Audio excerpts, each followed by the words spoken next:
The ambush. The Asclepius hung in space like a beacon of mercy against the void, a gleaming white hospital ship marked with bold red crescents on every surface.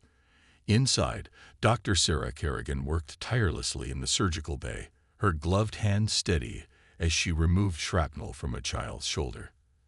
This was the Asclepius's 8th relief mission to the Outer Rim colonies, bringing medical aid to those caught in the crossfire of territorial disputes. Blood pressure dropping, called Nurse Patel, his eyes fixed on the monitors. Sarah nodded, working faster. Almost there. This little one's a fighter. The ship shuddered suddenly, a violent tremor that sent instruments clattering to the floor. Sarah froze, her hand still inside the wound. "What was that?" she whispered. The intercom crackled. "All medical personnel, secure your patients. We're under attack." Sarah's blood ran cold. The Asclepius was unarmed, protected by interstellar conventions. Who would attack a hospital ship? In the command center, Captain Maya Rodriguez watched in horror as 3 ships materialized from hyperspace. Their hulls were midnight black, jagged like broken glass, with pulsing purple veins running through their structures. "Vextar raiders," her first officer breathed. The Vextar, a species known for their ruthlessness and disregard for galactic law. Their ships moved with predatory grace, surrounding the Asclepius. "This is Captain Rodriguez of the medical vessel Asclepius." Maya broadcast on all frequencies. "We are unarmed and carrying 1,500 civilians and patients." A blast rocked the ship, cutting off communications.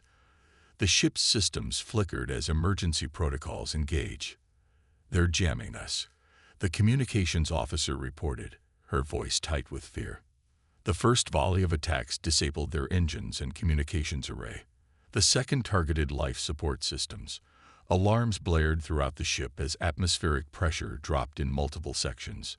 "They're not here to negotiate," Maya said grimly. "They're here to kill." In Cargo Bay 4, Nathan Chen was cataloging medical supplies when the first blast hit.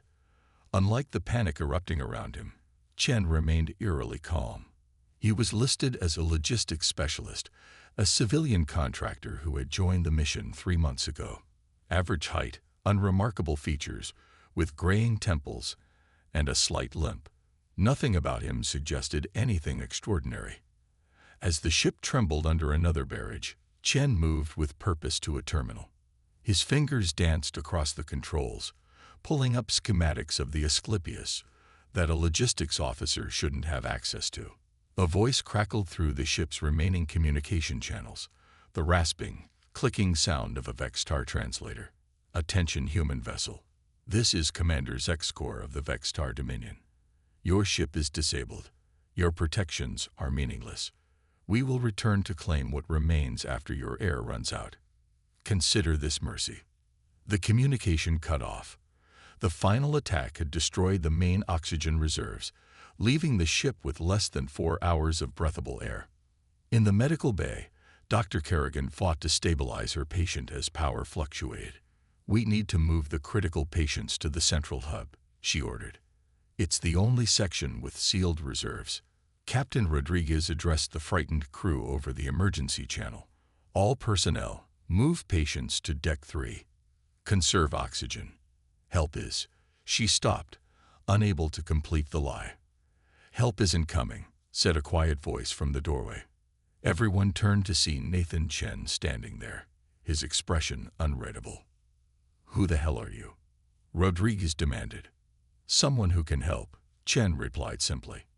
Without waiting for permission, he moved to the central console and began redirecting power to specific systems. "The Vextar aren't leaving," he said without looking up. "They're waiting for our oxygen to deplete, then they'll return to harvest the ship and sell the survivors. We have approximately 3 hours and 42 minutes to prepare." "Prepare for what?" asked Dr. Kerrigan, who had just arrived with her patient. "This is a hospital ship. We're not soldiers." Chen finally looked up, his eyes surprisingly intense. "No, but we have tools, and tools can be repurposed." There was something in his voice, a core of absolute certainty, that silenced the room. "Captain," Chen continued, "I need control of all medical drones, surgical equipment, and pharmaceutical supplies. And I need your best people." Rodriguez hesitated only for a moment. "Do it," she ordered. "Everyone, follow Mr. Chen's instructions." What followed was a transformation that none of them could have imagined. Chen moved through the ship with precise efficiency, repurposing medical equipment into defensive systems. Surgical lasers were modified to cut through metal instead of tissue. Metabots were reprogrammed with new protocols. Anesthetic gases were reconfigured into defensive weapons. Dr. Kerrigan worked alongside Chen, her skepticism fading as she witnessed his methodical approach. "Where did you learn this?" she asked as they converted a diagnostic scanner into a proximity sensor. Chen's hands didn't pause. "Someone smart once said that survival is just applied knowledge under pressure." "That doesn't answer my question," she pressed. For a moment, something flickered in Chen's eyes. A shadow of memory, perhaps, or regret. But it vanished as quickly as it appeared. "I had a different life before logistics," he said simply. "Now connect that power relay to the central node, not the auxiliary." Hours passed in a blur of activity. The ship that had been designed to heal was being transformed into something else entirely. Surgical suites became command centers. Recovery rooms housed improvised explosive devices. Every corridor was rigged with sensors and traps. Through it all, Chen remained focused, directing crew members with the confidence of a field commander rather than a logistics officer. Some followed out of desperation, others because they sensed there was more to this unassuming man than his personnel file suggested. As the oxygen levels continued to drop, Chen gathered the key personnel in the central hub. "They'll board through 3 points," he explained, showing a schematic of the ship: main airlock, cargo bay, and medical receiving. "We've prepared for all 3. "These aren't soldiers," Captain Rodriguez objected, gesturing to her medical crew. "They're healers. Today, they're survivors," Chen replied evenly. "Everyone has their position. No one engages directly. The systems will do the work." Dr. Kerrigan studied the man before her.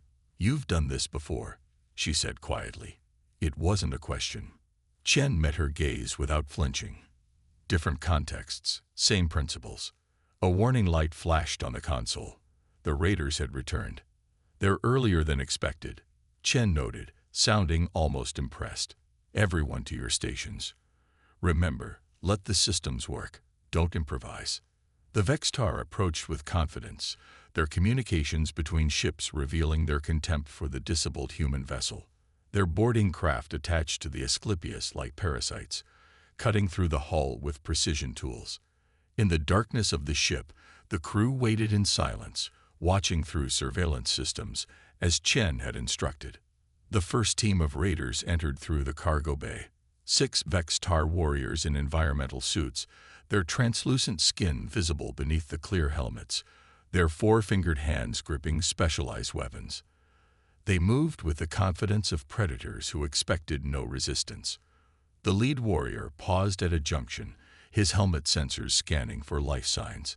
A medical drone approached from the shadows, its childlike chassis painted with cheerful colors and cartoon animals. A small red light blinked atop its head. The Vextar hesitated, then raised his weapon. The drone spoke in a cheerful voice. "Would you like a sticker?" Then it exploded. The blast was precisely calculated, not to destroy the ship's hull, but to incapacitate the boarding party.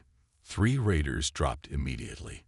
The others stumbled back, disoriented. That's when the corridor lights blazed on, blinding them through their sensitive optical membranes.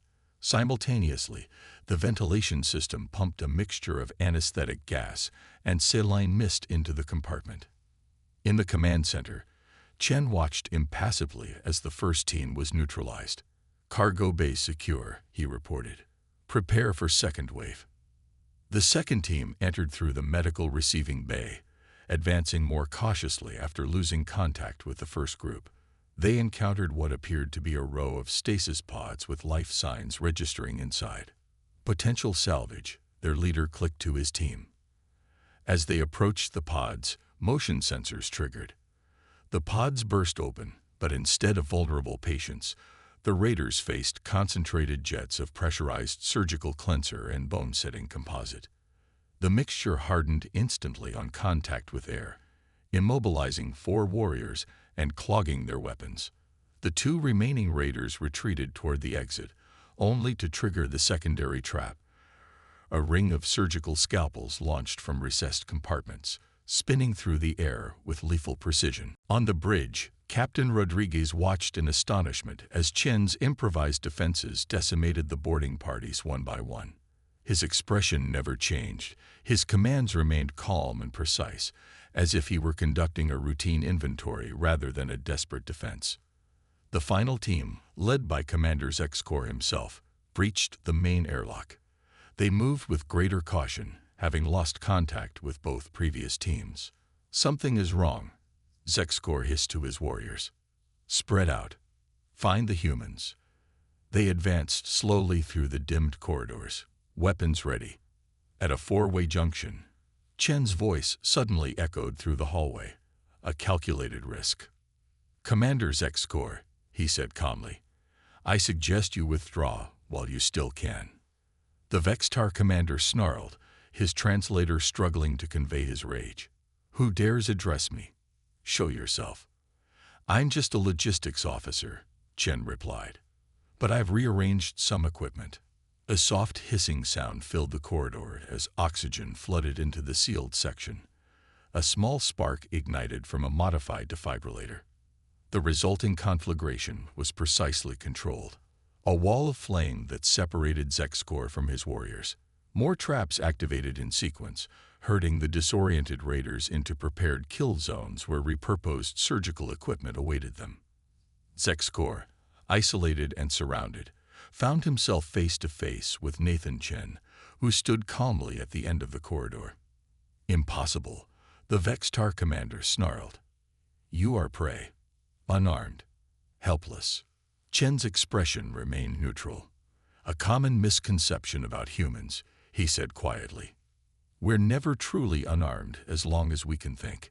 He activated a final switch. The floor beneath Zexcor gave way, dropping him into a sealed chamber previously used for quarantine. The commander roared with rage as knockout gas filled the compartment. "First rule of combat," Chen murmured to himself. "Control the battlefield." As alarms fell silent throughout the ship, the crew emerged from their positions in disbelief. They had not only survived, they had won. Dr. Kerrigan found Chen in the command center, already working to restore life support systems. "Who are you really?" she asked.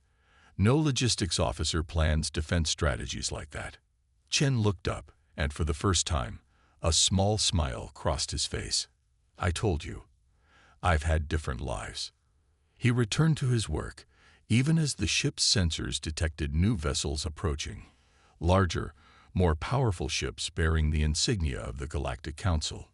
"Reinforcements," Captain Rodriguez breathed in relief. But as she celebrated, she failed to notice the shadow that crossed Chen's face, a look not of relief, but of calculation. This wasn't over. It was just beginning. The chessmaster. The Galactic Council vessels approached the Asclepius with caution, their gleaming hulls a stark contrast to the battle-scarred hospital ship. Leading the formation was the Arbitration, flagship of High Commissioner Ilara Duvex of the Talosian Dominion. Inside the Asclepius, the crew worked to stabilize systems and treat the wounded. 7 Vextar raiders remained alive, including Commander Zexcor, who had been secured in a quarantine chamber converted to a holding cell. In the command center, Nathan Chen monitored the approaching council ships with an expression that Captain Rodriguez couldn't quite interpret. "Thank the stars," she breathed. "The council responded to our distress signal." "Did they?" Chen's voice was neutral. "Interesting timing." Rodriguez turned to him, puzzled. "What do you mean?" Before Chen could answer, the communication system crackled to life. "Hospital ship Asclepius. This is High Commissioner Ilara Duvex of the Galactic Council. We are responding to your distress call and stand ready to assist. Thank you, Commissioner, Rodriguez replied. We've been attacked by Vextar raiders. We have casualties and extensive damage to life support systems. We've dispatched medical teams and engineers. DVEX responded smoothly. We're also broadcasting on all frequencies. This unprovoked attack on a humanitarian vessel will not go unpunished. Chen's eyes narrowed slightly. They're recording, he muttered. What? Rodriguez asked. Look at their broadcast satellite. Chen pointed to a small orb detached from the Council formation. Full spectrum lenses, positioned for dramatic backdrop. They're not here for rescue. They're here for propaganda. Rodriguez stared at him. That's a serious accusation. It's not an accusation, Chen replied. It's an observation. Dr. Kerrigan joined them, her surgical gown stained with blood. The Council's sending medical teams, she informed them, then noticed the tension. What's wrong? Nothing, Rodriguez assured her. Mr. Chen is being paranoid. Chen's expression didn't change. Commissioner DVEX, he called out suddenly. Will you be taking custody of the Vextar prisoners? There was a pause before DVEX responded. Prisoners. You captured raiders alive. 7, including their commander, Chen confirmed. Another pause. That's unexpected. Yes, we will transfer them to Council jurisdiction for proper trial. Chen nodded, seemingly satisfied. Captain, I need access to the prisoner, he said quietly. Why? Rodriguez demanded. Because the Council isn't here by coincidence, he replied. And I need confirmation. After a moment's hesitation, Rodriguez nodded. Dr. Kerrigan, go with him. In the improvised break, Commander Zexkor sat in sullen silence, his translucent skin flushed with anger. He looked up as Chen and Kerrigan entered. Come to gloat, human. He clicked through his translator. Chen approached the force field calmly. I have a question, Commander. How did you find us? The Asclepius was running silent, and this route isn't on any standard charts. Zexkor's 4 eyes blinked in sequence, a sign of amusement. You think we found you by accident. We were given your coordinates. Kerrigan gasped, but Chen merely nodded as if confirming a theory. By whom? He asked. The Vextar commander leaned forward. Why would I tell you? Because whoever betrayed us also betrayed you, Chen said simply. They didn't tell you this ship would be defended, did they? They sent you into a trap. Zexkor's skin flushed darker, the equivalent of a scowl. The Cazalosians, he finally admitted. They've been feeding us targets for months. Vulnerable ships, valuable cargo. We attack. They arrive after to rescue the survivors and record their gratitude. Kerrigan's face paled. The Council. They're working with raiders. Not the Council. Chen corrected. The Etalosian Dominion. DVEX's faction. They've been orchestrating attacks to position themselves as saviors. But why? Kerrigan asked. Politics, Chen replied grimly. The Council leadership vote is coming. DVEX needs public support. He turned back to Zexkor. They'll execute you publicly. You know that. The commander's skin paled slightly. Perhaps, but death comes to all eventually. Chen studied him for a moment. Not necessarily today, he said cryptically, then turned to leave. Back in the command center, Chen worked quickly at a console while explaining the situation to Rodriguez and her senior staff. The Etalosians set us up, he concluded.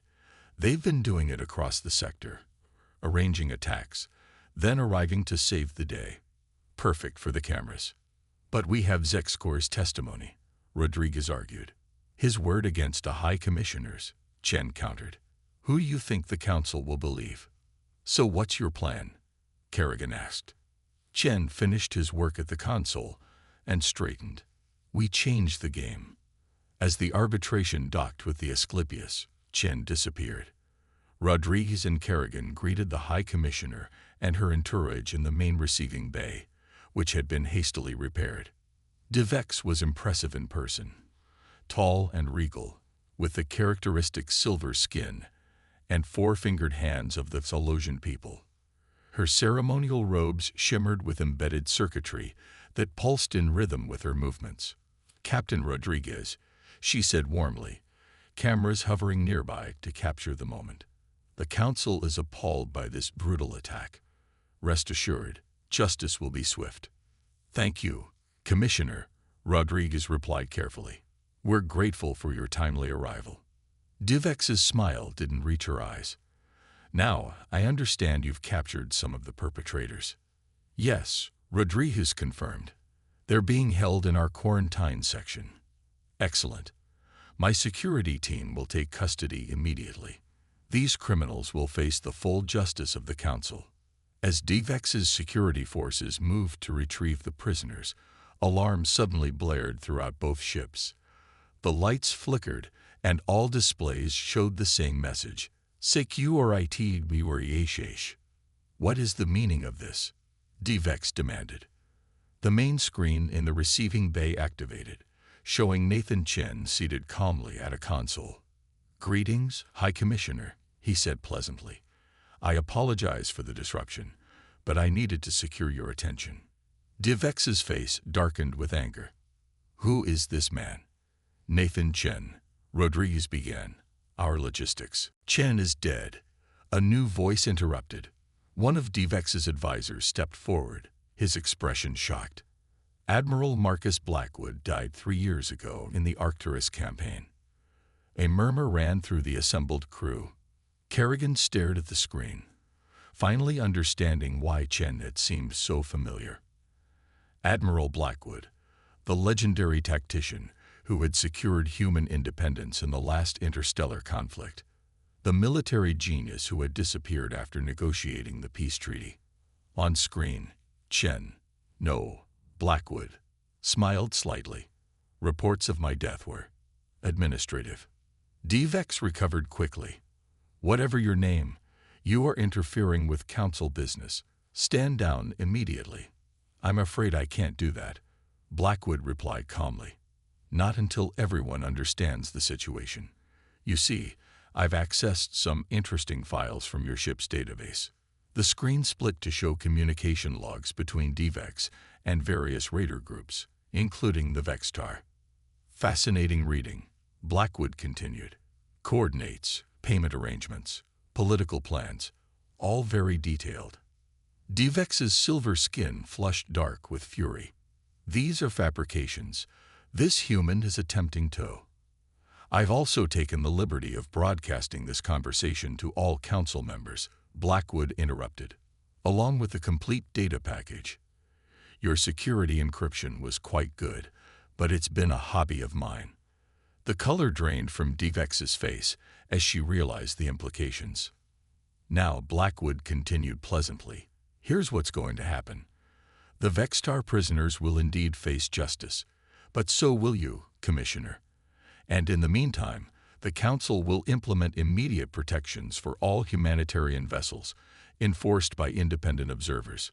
"You have no authority," Divex hissed. "No," Blackwood agreed. "But I have leverage. Your ship's propulsion and weapon systems are currently under my control. Your communications are monitored, and the entire Council is watching to see what happens next." He leaned forward slightly. "I've also taken the precaution of securing similar evidence against your associates in 3 other Council factions. Insurance, you understand." Rodriguez and Kerrigan exchanged glances of amazement. Chen, Blackwood, had anticipated and prepared for this confrontation from the moment the attack began. "Why?" Divex finally asked. "You were retired. Forgotten. Why involve yourself?" Blackwood's expression hardened for the first time. "Because you targeted a hospital ship.